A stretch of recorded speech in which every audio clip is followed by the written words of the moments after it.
भारत का आकर संत का टोली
వరల్డ్ అంతా సెలబ్రేట్ చేసుకునేటువంటిది 21 జూన్ 2015 నుంచి.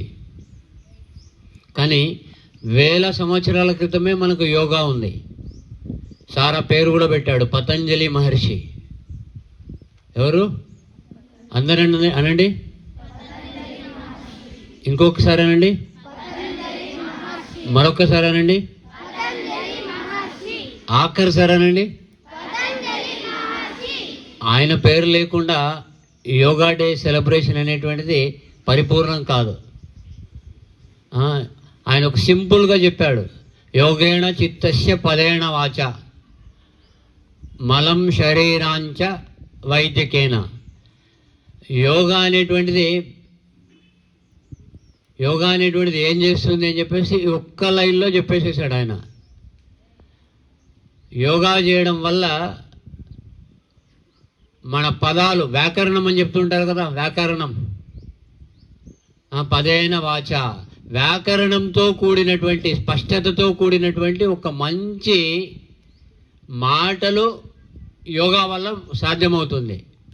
యోగా వల్లనే మంచి మాటలు సాధ్యమవుతుంది. ఆ శరీరంలో ఉండేటువంటి మలము అంటే ఏంటంటే మనస్సులో ఉండేటువంటి కల్మషం ఏదైతే ఉందో యోగా వల్ల తొలగిపోతాయి. అందుకే మన పెద్దలు ఏం చెప్తారంటే, ఆ పతంజలి మహర్షికి ధన్యవాదాలు చెప్తుంటారు. ఆయన మనకు మన ధ్యాన స్థితిని, మన మెడిటేషన్ మీరు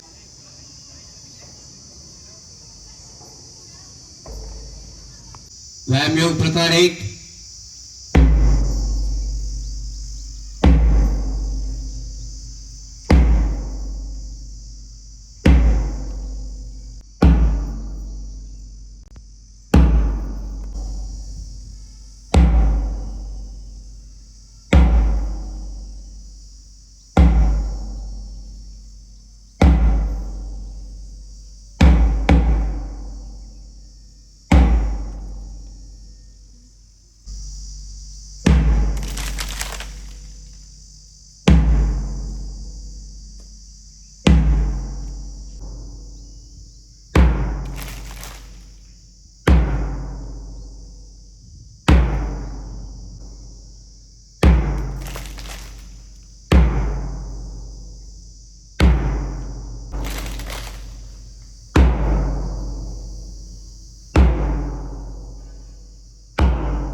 కూడా చేస్తాం.